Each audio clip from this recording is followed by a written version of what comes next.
अब जबकि हम पुष्पा 2 मूवी के रिलीज से काफी दूर हैं, तो इससे अच्छा मौका नहीं मिलेगा पुष्पा 2 रिलेटेड कुछ थ्योरीज पे बात करने का।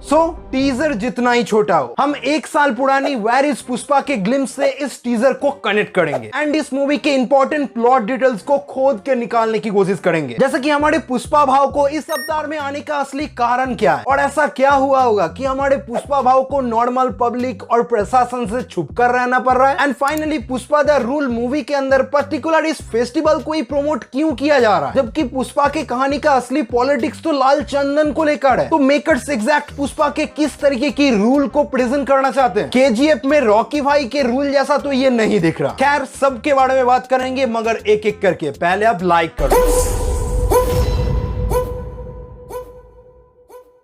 नंबर 1, पुष्पा भाव अचानक से इस अवतार में अपना डोमिनेंस क्यों दिखा रहे हैं? क्या इस तरीके की गेटअप ना लेकर पहचान ना छुपाने से कोई प्रॉब्लम है? देखो भाई, इस क्वेश्चन का आंसर ढूंढने के लिए हमें पुष्पा मूवी के एंडिंग से शुरुआत करना होगा। तुम्हें पुष्पा मूवी का एंडिंग याद होगा तो हमारे पुष्पा भाव ने ऑफिसर भवर सिंह को लंबी चौड़ी धमकी के साथ उसका औकात दिखा दिया था और एग्जैक्ट मूवी के इसी एंडिंग पॉइंट से मेरा थ्योरी कहता है कि भवर सिंह ने पुष्पा के धमकी को ईगो पे ले लिया, जहां उसी ईगो के दौरान वो पहले पुष्पा के लाल चंदन के बिजनेस पे अटैक करेगा, देन कुछ ना कुछ करके हमारे पुष्पा को कई सारे केसेस में फंसा देगा और बाकी हम सब जानते हैं कि उसे अरेस्ट करके तिरुपति के जेल में रखा जाएगा, जहां अब वायरस पुष्पा वाले ग्लिम्स के अकॉर्डिंग पुष्पा जेल से फरार हो जाएगा। जिसके बाद सीसाचलम के जंगल में पुष्पा के जो कपड़े पाए गए हैं और उन कपड़ों में जो 8 गोलियों के निशान के बारे में बताया जा रहा है, एग्जैक्ट उसी पॉइंट पे मेरा थ्योरी कहता है कि जंगल में पुष्पा के जो कपड़े पाए गए हैं 8 गोलियों के निशान, वो पुष्पा ने खुद करवाया है ताकि पुलिस से लेकर जनता उसे मरा हुआ मान ले। और पुष्पा ऐसा क्यों करेगा, इसका भी रीजन है, थोड़ा सा ध्यान से सुनना। लाल चंदन का बिजनेस हमारा पुष्पा भाव इल्लीगली करता था, ये हम सब जानते हैं, मगर वायर इस पुष्पा वाले ग्लिम्स में हमें क्लियरली पता चल रहा है, जो कि पब्लिक कह रहे हैं कि हमारा पुष्पा पैसा तो इल्लीगली कमाता था, पर उसने उस पैसों को सही जगह पे इस्तेमाल किया है। किसी का हार्ट ऑपरेशन करवाया, किसी का शादी करवाया और कितने लोगों को घर बना के दिया। बेसिकली शॉर्ट एंड सिंपल कहूं तो पुष्पा गरीबों का मसीहा था। मगर बात यह है कि केजीएफ मूवी में रमिका सेन की तरह इस मूवी में भवर सिंह शेखावत अपने धमकी का बदला लेना चाहता था और इल्लीगल कामों को बंद करके पुष्पा के एम्पायर को गिराना चाहता था। पर हमारा हीरो पुष्पा मुरझेगा मगर टूटेगा नहीं, इसलिए वो ईंट का जवाब पत्थर से नहीं बल्कि माइथोलॉजिकल चट्टानों से देता है और वही चट्टान गंगा मां देवी के रूप में पुष्पा का अवतार है। क्योंकि मेरे अकॉर्डिंग पुष्पा तिरुपति जेल से फरार होकर ना ही जापान गया था, ना ही मलेशिया गया था और ना ही चाइना गया था, बल्कि वो कुछ अपने लोगों के साथ मिलजुल कर तेलंगाना की इस फेस्टिवल में इन्वॉल्व हो जाता है और मेटाफोरिकली गंगा मां देवी के रूप में असुरों का विनाश करता है। तुम्हें थोड़ा सा याद होगा तो मैंने टीजर वाले रिव्यू वीडियो में कहा था कि इस मूवी के डायरेक्टर सुकुमार इस बार रीजनल कल्चर को साथ में लेकर आगे बढ़ना चाहते हैं ताकि ये मूवी मास एक्शन जॉनर में होकर भी थोड़ा सा इंपॉर्टेंट फील हो। हम सब जानते हैं कि रॉकी भाई जैसा गैंगस्टर रियल लाइफ में कभी भी पॉसिबल नहीं है, पर डायरेक्टर ने उसी कैरेक्टर को अपने वेल मेड स्टोरी टेलिंग से इंपॉर्टेंट बना दिया और डायरेक्टर सुकुमार एग्जैक्ट यही चाहते हैं कि पुष्पा 2 मूवी को ऑडियंस एंटरटेनमेंट से ज्यादा एक इंपॉर्टेंट मूवी का दर्जा दे। खैर, फर्स्ट क्वेश्चन का आंसर ही थोड़ा सा लंबा हो गया मगर मैं सेटिस्फाइड हूं गुरु। मेरे दिमाग में पुष्पा 2 रिलेटेड जो थ्योरीज घूम रहा था मैंने सब कुछ फेल दिया। वैसे इस वीडियो को यहीं पर छोड़ना मत, और एक इंटरेस्टिंग थ्योरी बाकी है। नंबर 2, हम सब जानते हैं कि पुष्पा यूनिवर्स का असली कहानी लाल चंदन के पॉलिटिक्स को लेकर है। लाल चंदन की सिंडिकेट के सिविल वॉर में बेस है, जैसा कि हमने पुष्पा पार्ट 1 में देखा था। मगर आपने ये चीज जरूर नोटिस किया होगा कि डायरेक्टर पिछले साल से पुष्पा के इस अवतार को बहुत ज्यादा प्रमोट कर रहे हैं। मूवी का हर एक पोस्टर इसी फेस्टिवल को फोकस करके चल रहा है। फहद फासिल, श्रीवल्ली सभी के पोस्टर्स इसी फेस्टिवल को टारगेट कर रहा है। ऐसा क्या इंपॉर्टेंस है मूवी के अंदर इस फेस्टिवल का? बस क्वेश्चन खत्म, आंसर शीट निकालो, मैं थ्योरी पेलता हूं। देखो भाई, नो डाउट हमने पुष्पा 2 रिलेटेड अभी तक ज्यादा फुटेजेस उतना नहीं देखा है, फिर भी हमने जितना देखा है उसमें लाल चंदन के बिजनेस के बारे में घंटा कुछ भी नहीं बताया गया है। विच मीन्स मेकर्स हमसे बहुत कुछ छुपाना चाहते हैं कि भाई अभी मूवी रिलीज होने में काफी टाइम बाकी है, तो कुछ ऐसा रिवील करते हैं जो ऑडियंस को सरप्राइज कर दे। एंड मूवी के जिन चीजों के बारे में लोगों ने लीक्स और रूमर्स के बारे में बहुत कुछ जान रखा है, और सच में हम इनकार नहीं कर सकते, हमें पता था। खैर, फिर भी आप पत्थर के नीचे रहते हो तो बहुत टाइम पहले एक रूमर निकल कर आया था कि तेलंगाना में पुष्पा का एक बहुत बड़ा सेट बनाया गया है, जहां मूवी के कुछ इंपॉर्टेंट सॉन्ग और बहुत ही हाई स्केल की लार्जर लाइफ टाइप